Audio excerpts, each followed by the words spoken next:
ये दुनिया नफरतों के आखिरी स्टेज पर है, इलाज इसका मोहब्बत के सिवा कुछ भी नहीं। चरण सिंह बशर का ये शेर आज के समय बेहद मौजू है। आप नफरत की बहुत सारी वीडियोस देख रहे होंगे, देश ही नहीं देश के बाहर की भी। उनके बीच आज मैं मोहब्बत की, इंसानियत की एक वीडियो लेकर के आया हूं। एक कहानी लेकर आया हूं उत्तर प्रदेश के बरेली की, जहां उसी दाढ़ी वाले ने मोहब्बत और इंसानियत को बचाया है, जिनके खिलाफ इस मुल्क में तलवारें बांटी जा रही हैं। सुनिए कहानी बरेली की रहने वाली शालिनी अग्रवाल एक वीडियो डालती है और इस वीडियो को सुनिएगा। इसमें सामने से शायद एक बहुत ही मामूली सा काम करने वाले एक अब्दुल नाम के अधेड़ शख्स आते हैं। उनकी गली में शायद वो रोज आते हैं। कुछ लोग कहते हैं वो कूड़ा बीनने, कबाड़ का काम या इस तरह का बहुत ही ऐसा काम जिसको समाज में बहुत सम्मान से नहीं देखा जाता। हमारे देश में सम्मान भी तो काम के हिसाब से है। ऐसे में जब अब्दुल चाचा आते हैं और अब्दुल चाचा आते हैं तो शालिनी उनसे उनका हाल चाल पूछती हैं। कैसे हैं आप न रहे होते तो हम लोगों का बच पाना मुश्किल था। आपकी उंगली में चोट लगी है क्या? कहीं टूट तो नहीं गई? आइए चाय पिलाते हैं। इस कहानी को सुनने के पहले अपने भीतर के इंसानियत को एक बार टटोल लीजिएगा। नफरत की बातें चारों तरफ आपको मिल जाएंगी। बांटने, काटने, लड़ने, भिड़ने के हजार बहाने आपको मिल जाएंगे। हर खेमे के लोग दूसरे को विलन बनाते नजर आएंगे, कमजोर को ताकतवर डराते नजर आएंगे। और उस समय जब आप बट रहे होंगे, शालिनी जी की इस वीडियो में जो अब्दुल चाचा हैं, इनके चेहरे की हंसी, सुकून, अपनी टूटी हुई अंगुली दिखाते हुए इस बात की निश्चिंतता कि जो बुरा था, जो गुनहगार था, उसे बचाने में हमने मजहब नहीं देखा, इंसानियत देखी। तो शालिनी अग्रवाल क्या बोल रही हैं अब्दुल चाचा से, सुनिएगा। आप ही को ढूंढ रहे हैं कल से हम। वो कहाँ पे चोट लगी आपके? हाँ, देखो मुझे लग रहा है टूट गई उंगली। आप नहीं होते कल तो ना हम उसको पकड़ पाते, ना हम बच पाते कल। आइए चाय पिलाएं आपको। यह है मोहब्बत का पैगाम, यह है इंसानियत का पैगाम, जिसमें जब चोर घुसा, शालिनी जी कहती हैं कई वीडियोस के बाद है, मैं एक एक करके उनको भी दिखाऊंगा। उनका कहना है कि जब उनके घर में चोर घुसा, हमला किया, कुत्ता बीच में आया, उस पर हमला किया, उनकी सहयोगी सामने आई, वे आई, बहुत जोर जोर से दोनों पर हमला कर दिया, किसी से काबू में नहीं आ रहा था। जोर से उन्होंने पुकारा, मोहल्ला so called, quote and quote, कहना अच्छा नहीं लगता, लेकिन हिंदू रहते थे, शालिनी भी हिंदू है, कोई नहीं आया, क्योंकि वो मजहब को नहीं पुकार रही थी, वो इंसानों को पुकार रही थी कि कोई इंसान बचा हो तो एक बुरे इंसान से बचा ले उन्हें। उसी वक्त अब्दुल चाचा एक इंसान की तरह वहां खड़े थे और इंसानों की पुकार पर एक इंसान ने लोगों को बचाया। अगले दिन शालिनी उन्हें चाय पिला रही थी। आप खुद सुनिए क्या शालिनी जी कह रही हैं। 11:15 बजे का वक्त था और मेरी जो हाउस हेल्प है वो मेरे साथ घर में काम कर रही थी। अचानक से एक व्यक्ति चोरी करने के इरादे से घर के अंदर घुसा, जिसको मेरे कुत्ते ने उसका पांव पकड़ के उसे गिरा लिया और वो कुत्ते से छूटने के लिए लगातार उसके सिर पर प्रहार कर रहा था। उसके हाथ में ईंट थी, एक हाथ में डंडा था, एक हाथ में ईंट थी और वो ईंट से बराबर मेरे कुत्ते को मार रहा था। मेरे द्वारा देखे जाने पर और शोर मचाए जाने पर जब कुमकुम मेरी परिचारिका बाहर निकल कर आई तो उसने हम दोनों के ऊपर हमला कर दिया। उसने एक ईंट मेरे सर में मारी और गमला उसने कुमकुम के सर में मारा। वो किसी भी तरह से हमारे काबू में नहीं आ रहा था और हम दोनों अपना सर बचाए बचाए चिल्ला रहे थे मदद के लिए। पड़ोस में से कोई निकल के नहीं आया, राहगीर जो देखते हुए जा रहे थे उनमें से कोई नहीं रुका और हम लगातार ये सोच रहे थे कि हम कैसे मदद मांगे। 112 नंबर पे फोन मिलाया मैंने कई बार, फोन नहीं मिला। और इसी दौरान वहाँ पर मुल्ला जी कबाड़े वाले हैं जो फेरी लगाते हैं कबाड़े की, वो सामने से आ रहे थे। बेचारे पतले दुबले कृषकाय हैं और काफी एजेड भी हैं। लेकिन उन्होंने जैसे ही देखा कि वो व्यक्ति हम दोनों के ऊपर हमलावर है और हम पे हावी हो गया है, तो उन्होंने अपनी जान की परवाह ना करते हुए उस आदमी के ऊपर वो डायरेक्टली कूद गए, उसको पकड़ा और उसने उनके सर में भी मारा, उनका मुंह नोच लिया, उनके हाथ की उंगली भी इंजर्ड हो गई, काफी चोट आई उनको भी। लेकिन तब तक नहीं छोड़ा जब तक कि मेरे शेल्टर से मेरे हेल्पर्स जो थे वो आ नहीं गए घटनास्थल पे, मेरे घर पे। और उसके बाद में हमने मिलके फिर उस व्यक्ति को बांध के फिर इज्जत नगर थाने भेजा।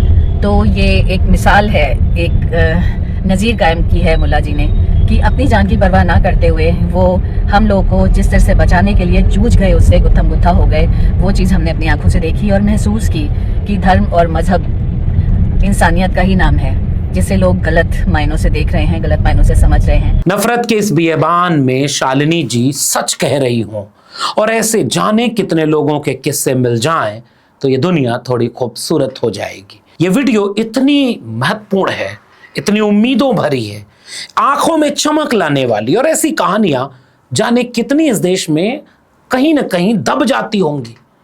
मोहब्बत से एक दूसरे का हाथ पकड़ने वाली कहानियां अब आज के दौर में कहां कोई सुनाता है। नफरत की कहानियों की बाढ़ आई हुई है।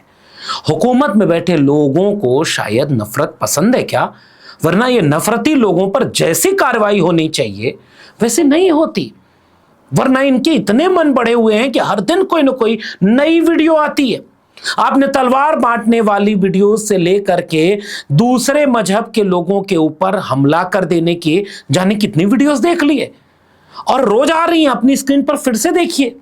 इन सारी वीडियोस में आपको हिंसा दिखेगी, नफरत दिखेगी, तनाव दिखेगा, मारपीट दिखेगी और उनको करने वालों में एक उत्साह दिखेगा। जैसे एक नई वीडियो एक और व्यक्ति की है, मैं दिखाना तो नहीं चाहता, मगर कई बार बुराई की जांच भी तो जरूरी है, जिस बीमारी से बचना होता है। इस व्यक्ति को सुनिए, ये कौन सा भारत बनाना चाहता है और जिस तरह की नफरत की भाषा बोल रहा है, क्या अपने घर के बच्चों को उस नफरत के एजेंडे वाले काम में भेजेगा या वे नेता इस तरह के काम में भेजेंगे तलवार बांटने वाले? ये जो जेल चले गए, ये जो रेस्टोरेंट में घुस करके धर्म बचा रहे थे, ये सारे में जो जेल चले जाएंगे, जो मार दिए जाएंगे, उनमें इनके घरों के बच्चे तो होते नहीं जो आग लगाता है माचिस से। वो मासूम, कमजोर, गरीब दोनों तरफ के मारे जाते हैं। जो ताकतवर है कमजोर को मारता है। बांग्लादेश में ताकतवर कमजोर को मार रहा है, वहां वो गलत है। भारत में सही कैसे हो जाएगा कि जो ताकतवर है वो कमजोर को मारे?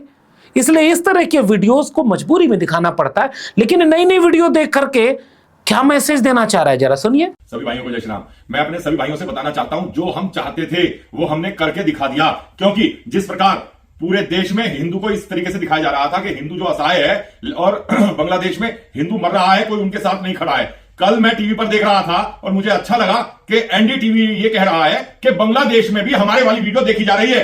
तो बांग्लादेशी इन भेड़ियों को, इन जिहादियों को, आतंकवादियों को ये तो पता लग गया है कि हिंदू अब हथियार उठाने के लिए तैयार हो गया है। हम हटेंगे नहीं, कितने ही मुकदमे हो जाएं, कुछ भी हो जाए, परेशानी कोई नहीं है। इतना ही नहीं, इसी तरह के कई कहानियां इस देश में प्रचलित हो रही हैं। घुसपैठिया आ गया, बाहर से आ गया, ये आ गया, वो आ गया। अगला चुनाव घुसपैठियों को निकालने के मुद्दे पर और घुसपैठ रोकने के मुद्दे पर लड़े जाने वाला है। आया कैसे? हुकूमत किसकी? 12 साल कम होते हैं क्या कोई बड़े नियम बनाने के लिए, कोई बड़ा कानून बनाने के लिए? जो घुस गए उन्हें बाहर करने के लिए, जो बाहर से आ रहे हैं उनको रोकने के लिए?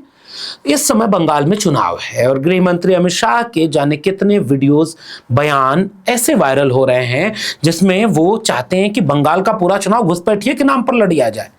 और उसी समय एक पत्रकार है जिसने अपने टीवी चैनल पर वे आंकड़े दिखा दिए कि बीजेपी ने अपने घोषणा पत्र में जाने कितनी बार क्या क्या कहा था कि कब उस पूरे बॉर्डर एरिया की बाड़बंदी कर देंगे, कब घुसपैठियों को रोक देंगे। अब वो कारण बताते हैं कि घुसपैठिया गलत वजह से आ जाता है क्योंकि वहां बाढ़ नहीं है। लगाना किसकी जिम्मेदारी है?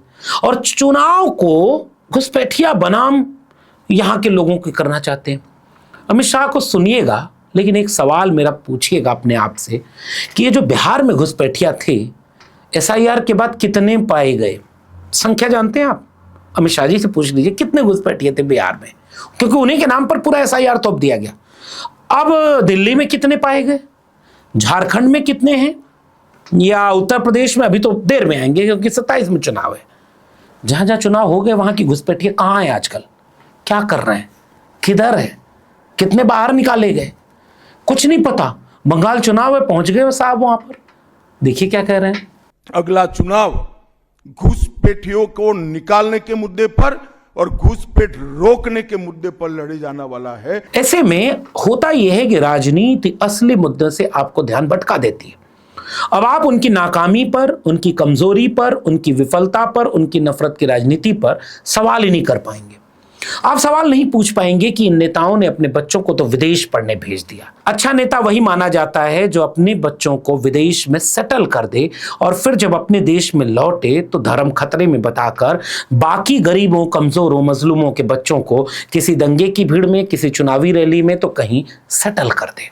यह अच्छा नेता का पैमाना होता है।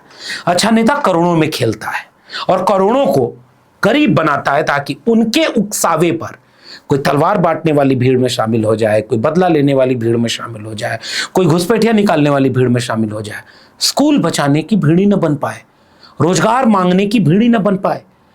और जो बच्चे कह रहे हैं कि नौकरी तो दे दो, शिक्षा तो दे दो, भारत के हैं हम और हमारे यहां कम से कम दंगे को रोको, उसी समय पूरे देश में क्योस मचाया जाएगा। इतने भीड़ के वीडियोस वायरल होते रहेंगे रोज। कभी यहां मारपीट, कभी यहां भीड़ घुस गई, कभी किसी के घर में घुस गई और आपको लगेगा कि ये क्या हो रहा है। वो घंटी, भैंस चुराने वाले घंटी बजाते हैं और उधर आपका ध्यान होगा, उधर से आपकी शिक्षा की, रोजगार की, महंगाई की, बेरोजगारी की, सबकी जो संपन्नता की भैंस थी कोई खोल ले जाएगा। अपने दोस्तों को पूरा देश बेच देगा और आपको कहेगा धर्म खतरे में है। शालिनी अग्रवाल वाली कहानी से हमें ये सबक मिलता है, हर मजहब में, हर जात में अच्छे बुरे दोनों किस्म के लोग होते हैं और हर दौर में रहे हैं। हमारा काम उन अच्छे लोगों को पहचानना है, उन्हें अपना नायक बनाना है और किसी भी मजहब में हो सकते हैं। मोहब्बत से ही ये दुनिया बचेगी। अगर आपको भी पसंद आए तो अब्दुल चाचा को एक धन्यवाद कहिएगा, एक शुक्रिया कहिएगा। अब्दुल चाचा पहलू खान, जुनैद या अखलाक नहीं थे इसलिए जिंदा हैं, उमर खालिद नहीं है इसलिए जेल के बाहर हैं, ठेला चलाते हैं मगर इंसानियत से लबरेज हैं। और आखिर में जाते जाते उनके चेहरे की ये मुस्कान जरूर याद रखिएगा, ये इंसानियत की मुस्कान है। कबीर साहब कह गए हैं, कबीरा खड़ा बाजार में मांगे सबकी खैर, ना काहो से दोस्ती ना काहो से बैर। वीडियो पसंद आई हो तो लोगों तक शेयर करिएगा। चैनल को सब्सक्राइब नहीं किया तो जाते जाते चैनल को सब्सक्राइब करना मत भूलिएगा। बेल आइकॉन या घंटी का बटन दबाएंगे तो अगली वीडियो की सूचना मिलेगी। ज्वाइन करेंगे तो हमें ताकत और हिम्मत मिलेगी। अगर आप इस वीडियो को ट्विटर यानी एक्स या फेसबुक पर देख रहे हैं तो हमें फॉलो करना मत भूलिएगा। फिर मिलेंगे, तब तक के लिए बहुत बहुत धन्यवाद।